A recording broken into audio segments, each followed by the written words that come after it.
यह परिवहन विभाग की ये चौकी जो आती तो गोंदिया जिले के अंतर्गत है, लेकिन जिसे संचालित किया जाता है नागपुर परिवहन विभाग द्वारा।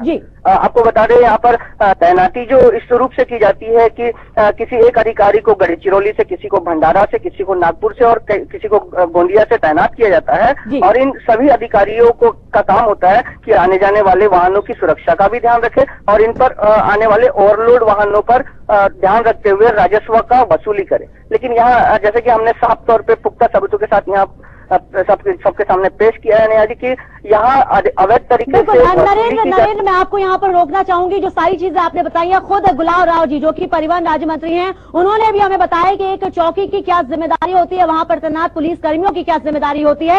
लेकिन आप कोई सवाल पूछना चाहते हैं परिवहन मंत्री जी से, गुलाब राव जी से?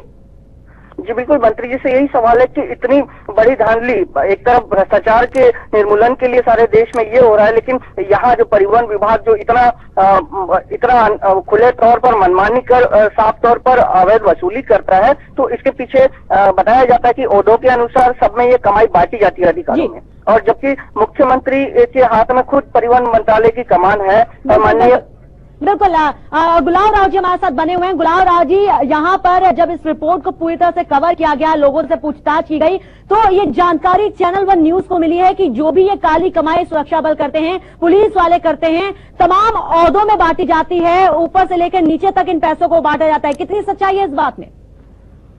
इसमें लेकिन ऐसा विषय नीचे के स्वरूप में होगा या नीचे ऑफिशियल योग में होगा तो उसको उसके बारे में निश्चित रूप से छानबीन की जाएगी, इंक्वायरी की जाएगी और शिक्षा का काम निश्चित रूप से किया जाएगा।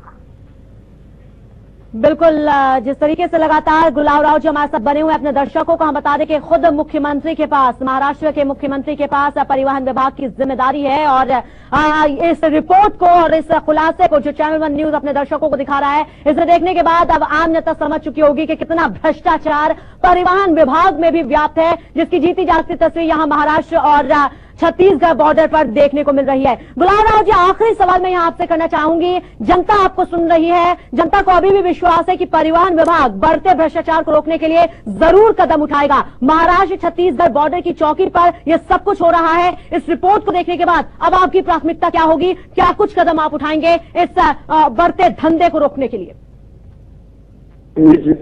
इस बात की जाएगी और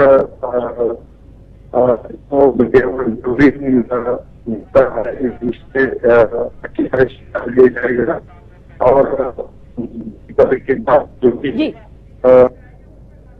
बिल्कुल, तो साफ तौर पर गुलाब राव जी का कहना है कि वो कार्रवाई तुरंत करेंगे और जाहिर सी बात है कार्रवाई की यहाँ जरूरत है, क्योंकि एक लापरवाही सिर्फ और सिर्फ वसूली के चक्कर में अगर ये धंधा इसी तरह चलता रहा तो जाहिर सी बात है इसका खामियाजा आम इंसान को भुगतना पड़ेगा, क्योंकि यहाँ से रोजाना सैकड़ों गाड़ियां निकलती हैं। अगर इन गाड़ियों में, किसी भी गाड़ी में विस्फोटक या कुछ ऐसी चीजें हुई जो आम इंसान को नुकसान पहुंचा सकती हैं, तो जाहिर सी बात है इसका जिम्मेदार कौन होगा, ये सवाल भी सबके सामने है।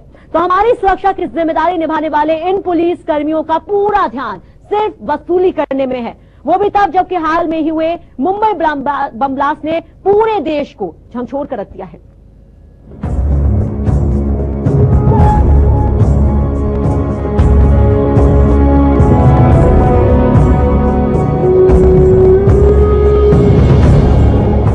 पुलिस पर पैसा वसूली का आरोप लगना कोई नई बात नहीं है।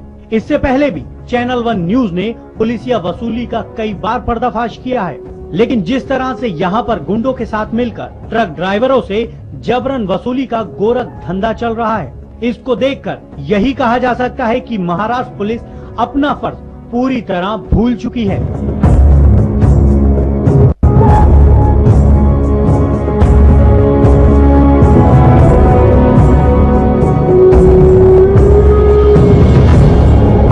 और वो भी तब जबकि हाल ही में देश की आर्थिक राजधानी मुंबई में हुए बम धमाकों ने पूरे देश को दहलाकर रख दिया है। इस हमले में कितनों की दुनिया उजड़ गई, लेकिन महाराष्ट्र की सीमा पर लगी पुलिस को इससे कुछ भी लेना देना नहीं है। उसे तो बस पैसा चाहिए। इन तस्वीरों को देखकर आप भी अच्छी तरह अंदाजा लगा सकते हैं कि कितनी चौकस है हमारी सुरक्षा की जिम्मेदारी निभाने वाली ये पुलिस।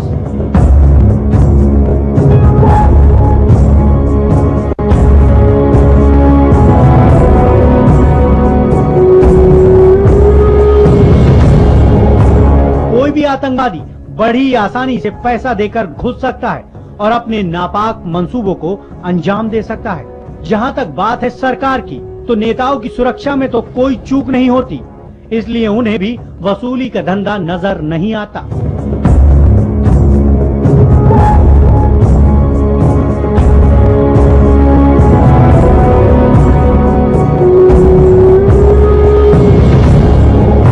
तो वहीं वसूली में लगे इन पुलिस कर्मियों को देखकर यही कहा जा सकता है कि आम आदमी की सुरक्षा भगवान भरोसे है।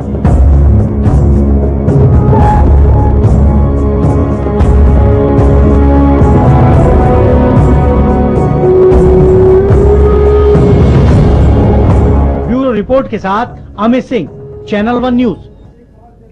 तो साफ है कि जिन पुलिस वालों को सुरक्षा के लिए तैनात किया गया है, आम इंसान की सुरक्षा के लिए जिन्हें जिम्मेदारी दी गई है, वो सिर्फ और सिर्फ वसूली कर रहे हैं। और यही चिंता सताई जा रही है कि अगर वक्त रहते इस वसूली को, इस धंधे को नहीं रोका गया तो इसका खामियाजा आम इंसान को ही भुगतना पड़ेगा। लेकिन जाहिर सी बात है, अब कहीं ना कहीं और ज्यादा ध्यान देने की जरूरत है, क्योंकि पुलिस वालों पर पहले ही हम अपनी रिपोर्ट में आपको दिखा चुके हैं कि पुलिस वालों पर अवैध वसूली का आरोप लगना कोई नई बात नहीं। लेकिन अगर बॉर्डर पर बनी इस चौकी में इस तरह से पुलिस वाले वसूली करते रहे तो ये कहना गलत नहीं कि जो दहशतगर्द हैं, जो अपने मंसूबों को कामयाब करना चाहते हैं, वो जरूर अपने मंसूबों को कामयाब करने में जरूर कारगर साबित होंगे। और यही वजह है कि इसीलिए यहां पर हमने परिवहन विभाग के जो राज्य मंत्री हैं उनसे भी हमने चर्चा की और यहां पर उनसे आश्वासन भी लिया कि वो वक्त रहते जरूर इस पर कोई ध्यान देंगे। तो फिलहाल हमारे साथ खास पेशकश में आज बस इतना ही। मुझे दीजिए इजाजत, नमस्कार।